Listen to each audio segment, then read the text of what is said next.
what is the lowest credit score that you have seen that actually has worked out and someone was still able to make a purchase? The lowest credit score.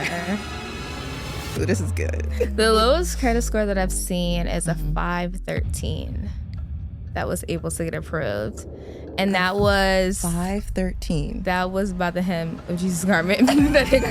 I'm just saying, because girl, I thought you was at least gonna say like the sixes. No, Welcome to Keys by Krystal, where every episode I'm personally handing you the keys to level up your life in all areas. Today's key is finances and real estate. And I'm sitting down with my close friend Aaliyah, who has so much experience in the residential and commercial side of being a mortgage broker. Today's conversation is one you don't want to miss. Stay tuned. Hello, my dear friend. Hello. Aaliyah, you're here with us today. I'm so happy you're here. Yeah, thank you for having me. Oh my God, you're welcome. I've been trying to track you down for a while. Yes. And I just remember the first time we met, it was in a hair salon. Yes. Like randomly, very organically. And I remember at the time I was a new real estate agent and you were on the phone, and whatever conversation you were having, it was so like boss lady, like business deals. And I was like, it sounds like she works in real estate, but I don't know. Yes. You know, so like I understand that you're a mortgage broker. Yes. But also like I know the term loan officer, sometimes people get those confused. So can you just tell us like who you are, what you do?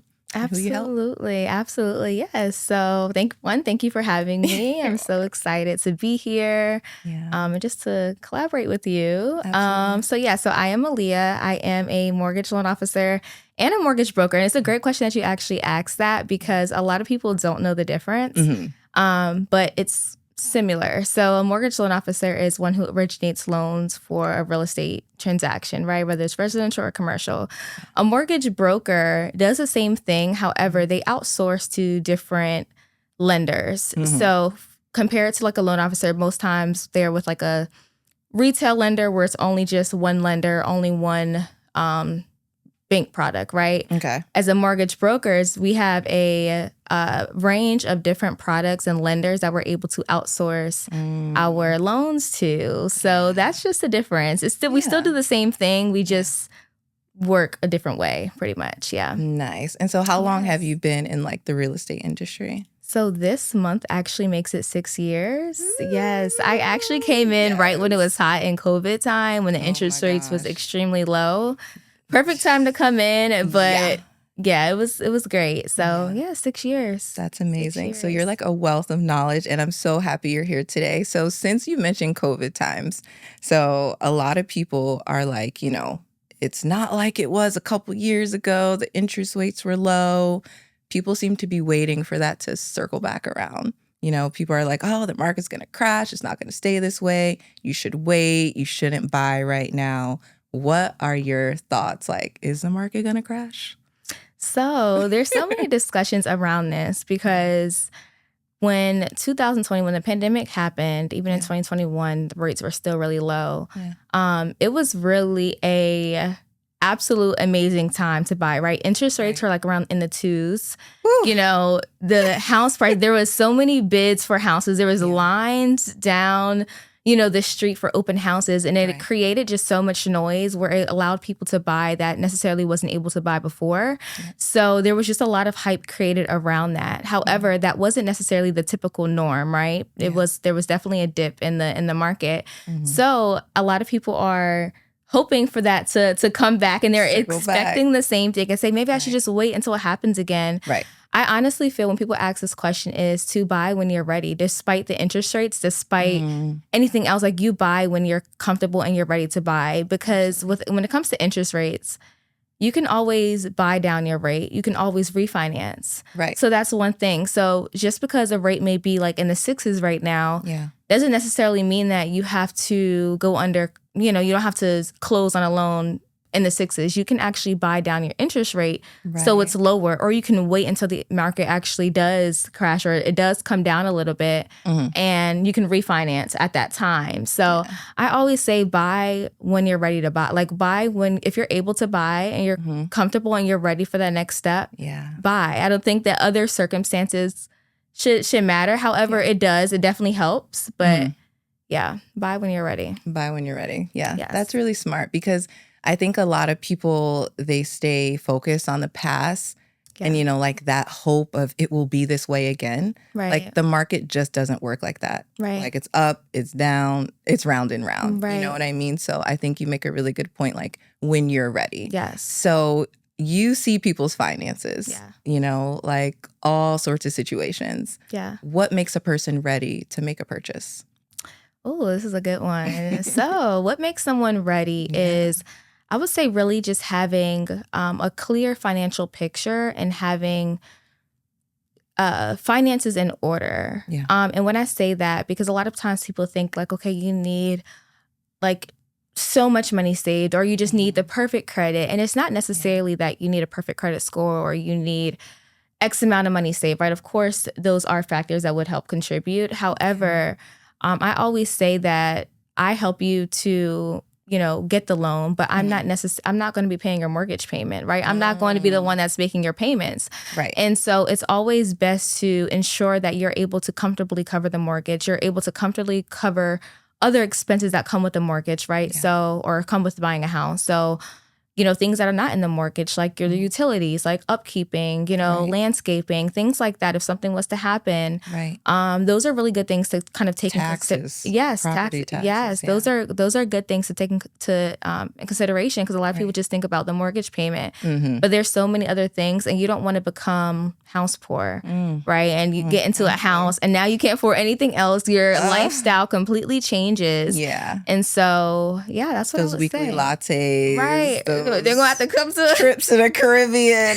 Girl, the lifestyle going to change a little bit. Lifestyle, you know? But I think, you know, even just having a comfortable savings, you know, I think is important. You know, even for those that are getting down payment assistance, because there are, you know, programs that allow people to not put anything down. But sometimes when they hear that, they think that they don't have to have any money at all. But the mortgage still got to get paid. The utilities still got to get paid. I would really just say having a clear financial picture, having a goal, and just having, you know, just finances in order, and a plan. A plan.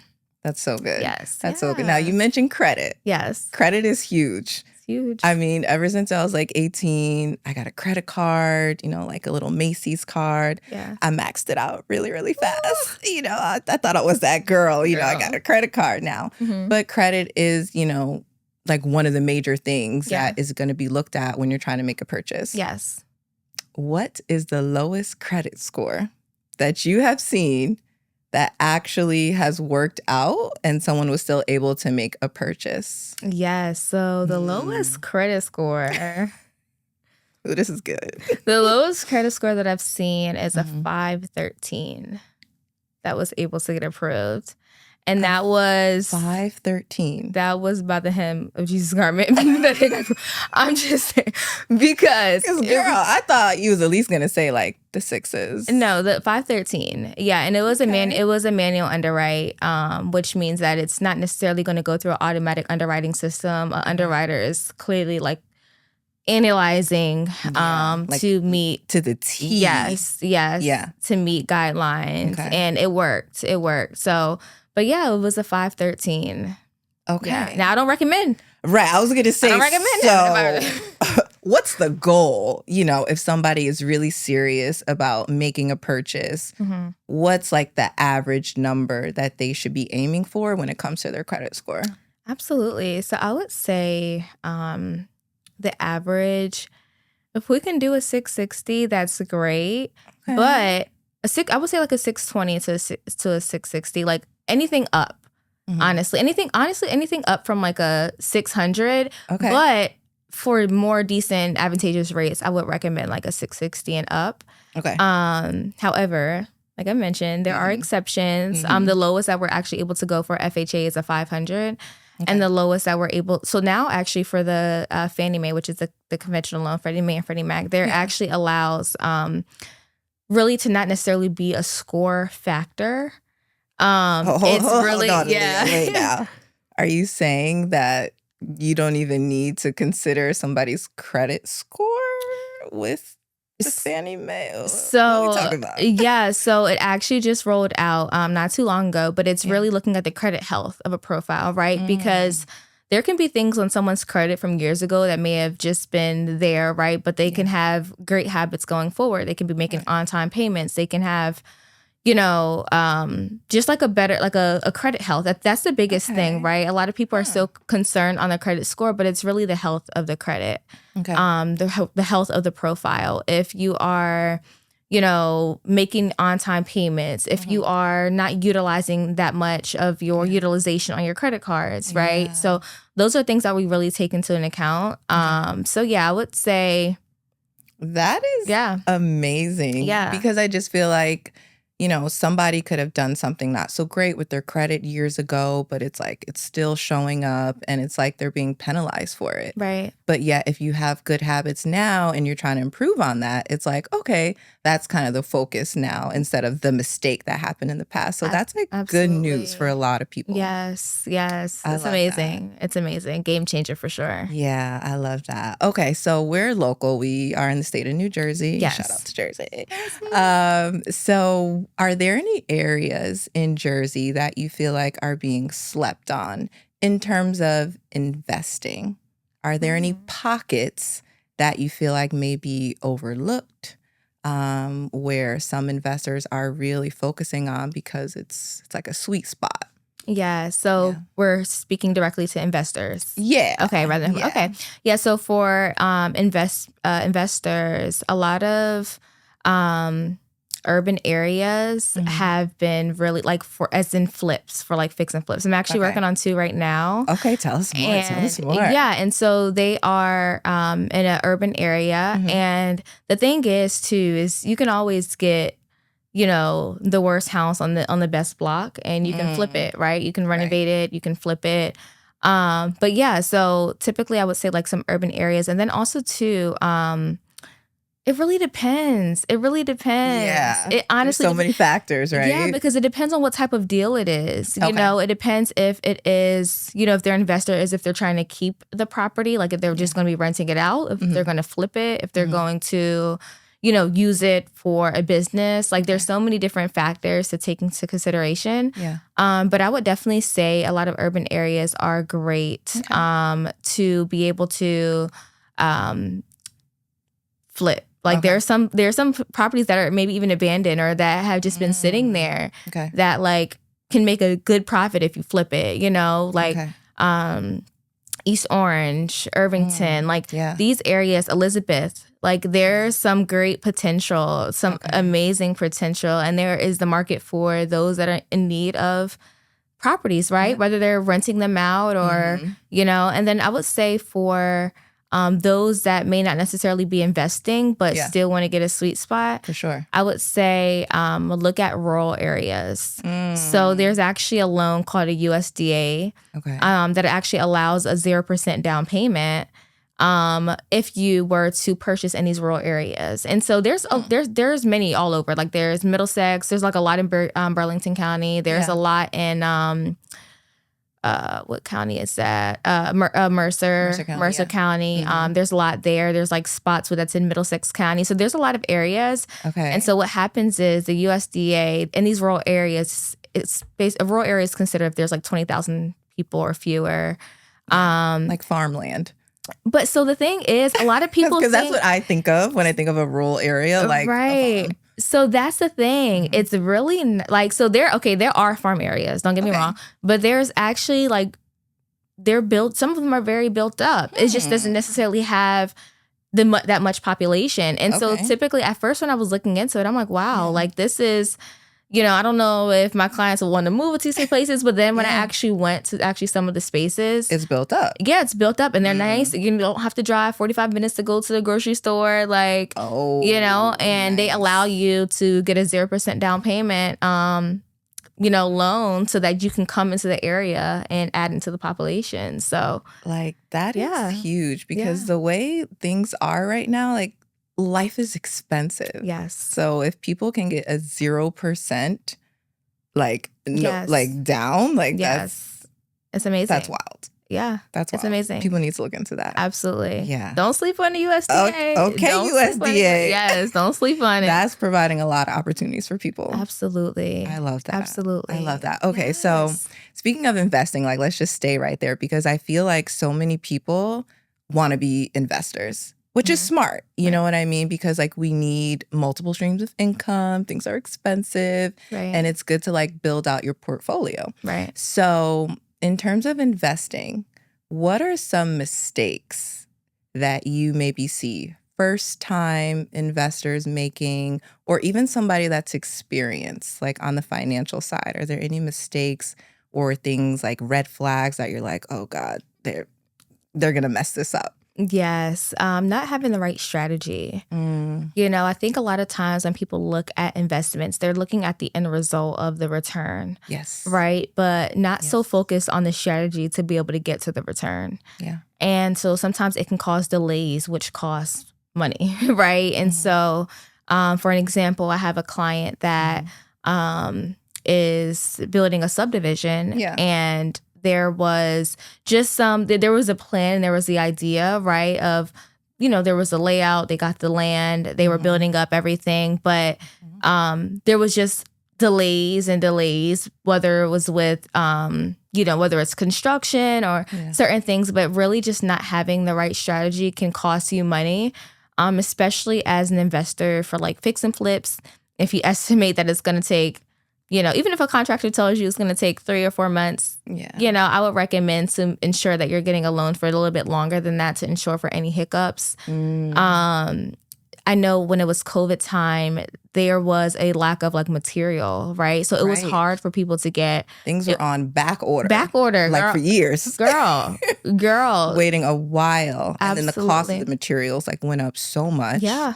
Yeah. So because of that, it caused the loan to be extended. Okay. And when there's like extensions, there is fees added upon that. Like there's extension fees to extend the loan for a certain period of time. So, and this is for like fix and flip loans, things like that. But it can be costly. So I would say definitely having the right strategy. Like it's great to be able to have the end goal of what it is that you want to, you know, get and the return. But it's important to have the right strategy going in to ensure that, you know, you can get there. And also knowing too that, especially if it's your first one or even if you're experienced, there's going to be hiccups that come along the line. Like your investment, right? It's patience. Right. It's an investment for a reason, right? You're not necessarily living in the property or whatever, but like there are going to be mistakes that come along, and be prepared for that because it's going to help you. It's going to help you for future deals. So absolutely, yeah, absolutely. So just be prepared for the ride, girl. That's it. It's going to take you on a ride. That's it, girl. Yes. Amazing, amazing. Okay, so I wanted to talk to you about people that already own a home. Okay. They have the chance to build equity. What is the best way for them to do that? Oh, this is a good one.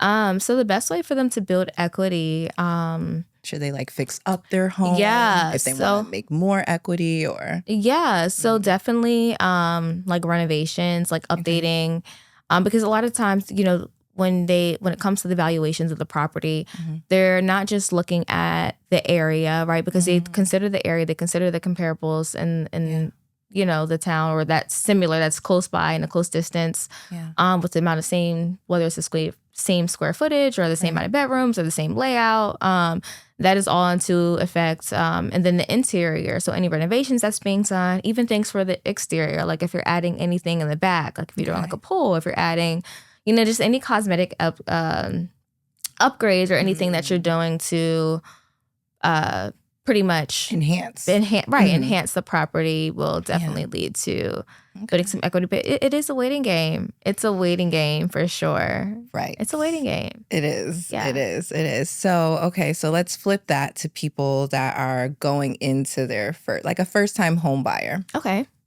What would you say are things that if somebody is like, you know what, I want to make a purchase in the next 6 to 12 months, what are some things like they need to focus on in terms of their finances? Because I'll just say, okay, me and DoorDash, we go together. Like real bad. real bad.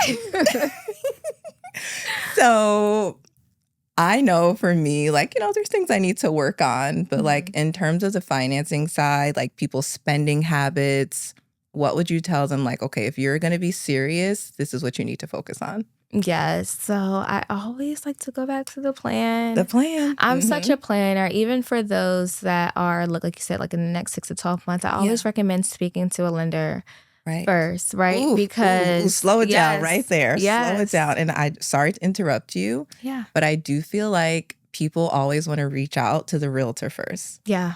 And I love that. Call me, y'all. Call me. I will help you. Yeah. But first things first, like you got to know what's going on with the money side, right? Yes. So perfect. Continue. Yes. Reaching out to a lender to assist with just to align with your goals. So like, what is it that you're trying to do? What is it that you are, going for? Are you looking for a multifamily? Are you looking for a single family? Is this going to be just like a starter home? Do you want this to be a long-term home? Do you want this to be an investment property?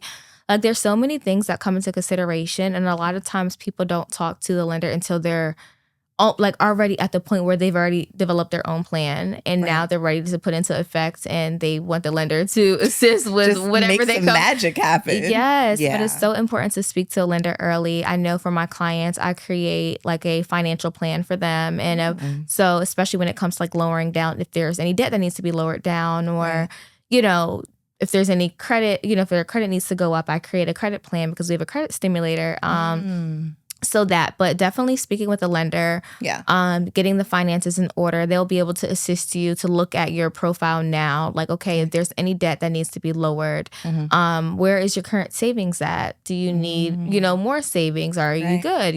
Are you comfortable?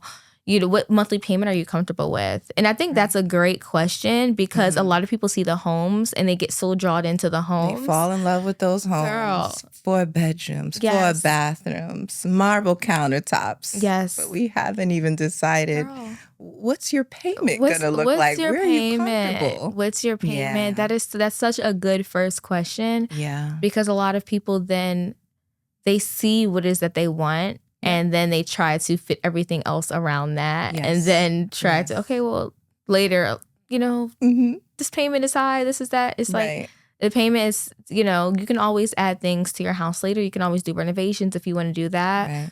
But it's important to know what it is that you can comfortably afford. Right. Start saving, working on your credit, ensuring that you're making on-time payments, ensuring that you're not opening any forms of credit, whether you're buying a car or you're getting credit cards or, let's try to keep it, say that till after. Low key. Right, low key, low key. Yeah. Say that till after. Right. So we're not going out to purchase the new car while we're also trying to shop for a home. No. And why is that though? Because maybe some people don't understand, well, why can't I get a new vehicle and shop for a house at the same time? Like, why does that matter? Yes, it matters a lot because so when we calculate your mortgage payment and what you're able to, and even the amount of home that you're able to purchase, your debt is a big factor. And so we have something called a debt to income ratio where we do not want, well, I'm saying we don't want, but it's a requirement for your income to, your debt to not be more than 50% of your gross income, right? So if you are adding on a payment, especially now in today's age where payments is $500, $600, $700 for a car, like you're paying almost half of an apartment. Yes, like it's crazy. It's up there, and that adds onto your debt. So now you got the car, and you might not be able to qualify get for the house. Yeah. Or even if you are able to get the house, it might not necessarily be the amount or, the house that you want, And for some, it's not always like that. But that's why it's important to consult with the lender first. Because I've had clients that maybe purchased before they even knew, right? But their finances worked out and they had the income to be able to support that. Or they had like a cosign or things like that. But it's not like forbidden, right? You know, if you have if your income allows it. But if not, I highly recommend to stay away from it. Please. Please. Y'all heard it. Please. Yeah. Listen to her. She's talking about. Okay, perfect. So I'm thinking like, what are some of the best tips that you have if somebody wants to get into real estate. Maybe their situation is a little bit non-traditional. Okay. Maybe they're a 1099 worker. Maybe they own a business. Like maybe they don't have like that typical like W-2 income. Okay. Are there ways for them to come into the market to make a purchase for themselves personally or through an investment? Absolutely. I love that question because I think a lot of people shy away Yeah. from purchasing because of their situation. Right. So there are a lot of different programs that are available for those that may not necessarily have the traditional income or the traditional payment methods. And so there is a bank statement loan, which we will just analyze your bank statements, right? We're looking at, depending on the loan product, the last 6 months bank statements or last 12 months bank statements, and we're averaging it out to get your monthly income. We use a certain percentage expense ratio, typically 15%. But we're using an expense ratio to calculate, and we can just look at your incoming deposits for a bank statement loan. There's also a P&L loan, which is profit and loss, and we're looking at your profit and loss statement. So we're looking at that to determine, then we're dividing it by 12 to determine what your monthly income would be. Right. So those are great ways. Now, those do come with a higher down payment. Okay. So typically it's around 10% for that type of loan. Okay. However, it does allow more of the income to be used, especially if you are, writing off a lot. In taxes, right? Yeah. And you can get improved even if you are 1099 as for a traditional mortgage. Like if you're filing your taxes and things like that, you are absolutely able to get approved for a mortgage. You can still do the same FHA or conventional. I've done many business owners with traditional loans. So traditional loans are definitely for business owners as well, as long as you have, taxes filed and things like that. Taxes filed. Yes, please. Taxes filed. Somebody needs to hear that today. Please. File your taxes, y'all. Your taxes, please. Come on now. Please. You're too old to be doing that. File your taxes, okay? Please. And talk to a tax professional and a mortgage lender. Right. Even before you do so, because there are ways that you can write things off that we are allowed to add back into your income.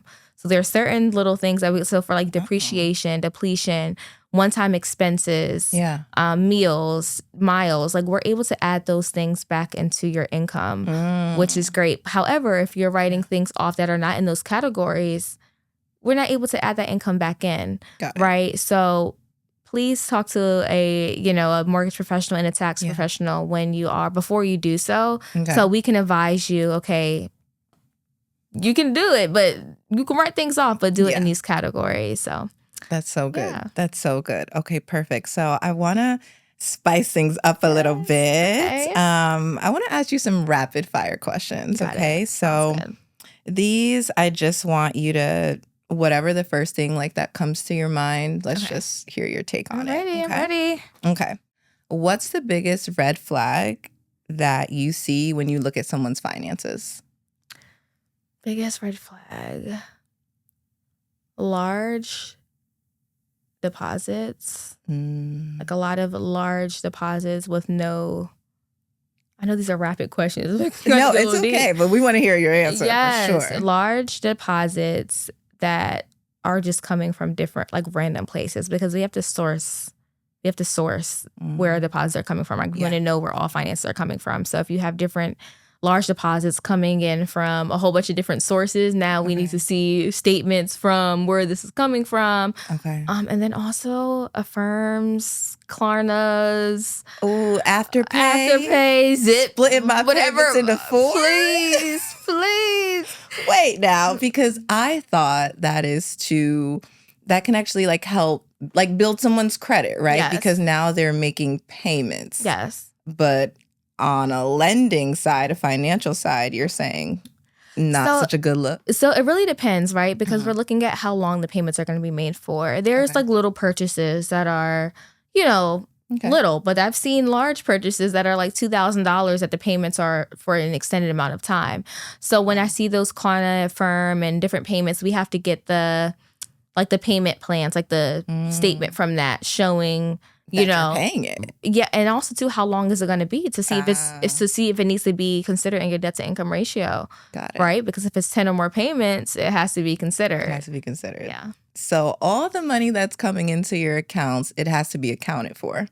So it's not necessarily, it's just what we really look for is like large deposits, right? Okay. Like normal spending, right? Like the coffee, that's fine. Okay. Like that's fine. We're not like looking at, okay, she went to Starbucks 5 times. No, we're not. No, we're not analyzing like that. We're just ensuring that everything is able to be sourced when it comes to like large deposits. Okay. Yeah. Okay, perfect. Okay. So what's something that people try and hide from their lender that you're going to find out anyway, which is kind of tied back into what we just spoke about? Girl, everything. Everything. People don't want you to really be looking at their stuff. Girl, but they you don't find it. They don't. And I always try to tell my clients, like, I am for you, not against you. Please, I want to, put out any fires in advance before the underwriter gets to it, you know? So it's like, I can advise you on what needs to happen or what needs to be done prior to it going through the underwriter. And now they've already seen it. Once they've seen it, they can't unsee it. Right. So don't hide from please. Because maybe there's a way that we can like look at it, take care of it. Yes. Before it's really like the magnifying glasses on it. Yes. And now we have a problem. Yes. Okay. Yes. Yeah. I love that. What's worse, bad credit or no savings? Bad credit. Bad credit. Okay. That was quick.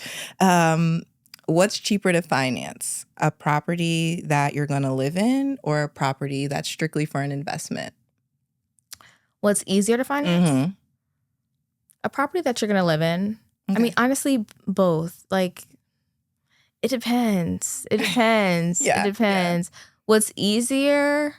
Depends on what you consider easy, right? Because I have an investment client that they're, especially for like a lot of, investment deals, whether it's a fix and flip or whether it is a, they're buying it and renting it out. Right. A lot of times we're not going through a fine tooth comb with all of your documents. So for like fix and flips, we're looking at just to see that you have the credit and that you have the money and that the property qualifies. We're not looking at any documents. We're not looking at any debt. We're not taking any of that into consideration. Yeah. So, I mean, it's easier, right? I mean, but it's cheaper traditionally. So, so it just kind of depends on which way. Okay. Yeah. Got it. All right. Let me see. Hold on, because these are really good. I love these answers that you're giving. Okay, so waiting until you have 20% down, is that really necessary? It is not necessary. See, when I was growing up, it was like drilled into my head. When you're ready to buy a house, Krystal, you're going to have your 20% down. Yeah. But that's so unrealistic, I feel like, for a lot of people. Yeah. So not necessary? No, not at all. No. Okay. Because I think that's what's holding a lot of people back. It is not necessary, guys. There are a lot of, we just spoke about a 0% down payment, program. Now, there are closing costs that are associated even despite the down payment, but 3 to 3.5%, sometimes 5% depending on the property. Yeah. But no, it's a myth. You don't need 20%. Okay, perfect. Now, shopping for houses before you're pre-approved. Yes or no? Shopping? Absolutely not. Looking, I mean, you can look. I go to the mall and I look at stuff. Right. But it don't mean that, we're going to go any further than looking. Yeah, but honestly, I do. Because a lot of people say, don't look until until you're ready. But I like to, you can look at things. I think you can go to open houses. Now, I don't think that you should, reach out to a realtor and have them take you to different places and you're not pre-approved. Okay. That's something that I think it's wasting their time, and I think it's also wasting your time if you're not pre-approved yet, or even just to know like what you can comfortably afford. What you can afford. But a lot of times people look, they're shopping without excited. So it's okay to look. Like you get, your sparking desires, go to open houses. But I don't recommend reaching out to a realtor and ask you to take you to 10 houses. Okay. I love that, especially as a realtor. Yes. I appreciate that. Yeah. Okay, so using almost all of your savings for a down payment. Smart or dangerous? Absolutely dangerous. You're going to need those savings, right? Like, yeah. And how is it getting furnished? What's going to be inside of the property once you get what's there? What's going to be inside the refrigerator? Not the refrigerator. Girl. Open it and it's just dry. Girl, bare bones. Eating air. Because you used all your savings. Not necessary. No. Yeah. Not necessary. Figured that. Buying a 2 to 4 unit property as your first home, living in one unit and renting out the others. Is that genius or too much for a first-time home buyer? Genius. Yeah. House hacking. House hacking. Great way to bring in income. Yeah. You know, I mean, of course, prepare yourself as you're going to be a landlord now. Yeah. So it does come a bit more responsibility, but in terms of just being your starter home and you want to plan to move later, it's a great way because you can always leave and rent that out, and now you have 2 units that you're getting income from. Money coming in. 3.5% down. So very smart. Very smart. Buying a property with a friend because neither person wants to buy alone. Good strategy or complicated? Ciao. I'm going to be honest. I know somebody that's done this. Wow. They got a mortgage with a friend and only one person lives there. Wow. Like they both don't even live there. Wow. Yeah. I think it depends on your agreement. It depends on your friendship. Like, are you guys both living in there and, are you guys plan to, what's the strategy? Do you guys plan to live there for a year and then move out and then rent it out and you guys are splitting proceeds? Do you guys plan to live there? But yeah, it depends on the friendship. I don't like to mix friends and business, but things can go bad. It depends. Some people have friends that are like family, but it depends. Yeah. You gotta tread lightly. Tread lightly. Tread lightly with this one. Okay. Getting pre-approved by only one lender. Smart or should people really shop around? People should shop around. Yeah. People should shop around for sure. I recommend a mortgage broker because they shop for you. Like for myself. So when I see my client situation, I don't just have one lender's, qualification or requirements, or rates, I have several. Tons. I have several. Yeah. So I'm able to look at your situation and I can see based off of your situation, which lender I should choose. Okay. And so if you're going to a broker, then that's, you would just go to them and they would be able to do all the shopping for you. But you can also go to multiple lenders. However, your credit is going to be ran multiple times. Multiple times. So the last rapid fire I want to know. Okay. Let's say you make good income. Okay. You got a job, paycheck's coming in, cool. But you're still living paycheck to paycheck. Should you be even looking into home ownership? I think everyone should always look into home ownership. I think you can always look into it. Okay. But it's a great time to prepare. Yeah. I wouldn't necessarily say jump right in. Okay. But definitely it's a time to prepare. It's a time to be able to see, what's out there, what it will require to see if you can actually even afford it. But I never want any of my clients to become house poor. I always tell them, you are the one that is paying the mortgage, not me. So we have to do what works best for you. To do what makes sense for you. Despite what you get pre-approved. You can get pre-approved for a $3,000 mortgage, but knowing that you can comfortably only spend this amount, I want you to only spend that amount because I don't want you to reach out to me a year later in a fire situation. Say, what did I do? Yeah, I've had that happen. I've had that happen before where they might have bought maybe somewhere else and they would reach out and like, hey, this, that, and that. And I'm like, oh, it hurts. It hurts my heart, but Okay. The time to prepare.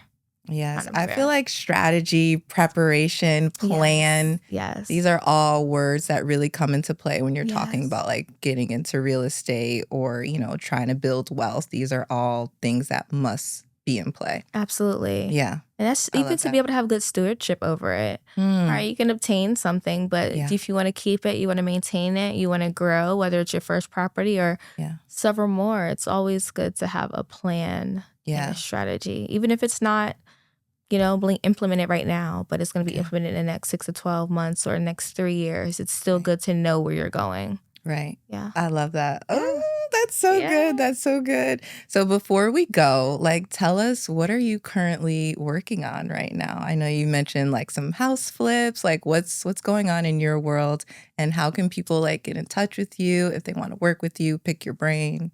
Tell us about that. Absolutely.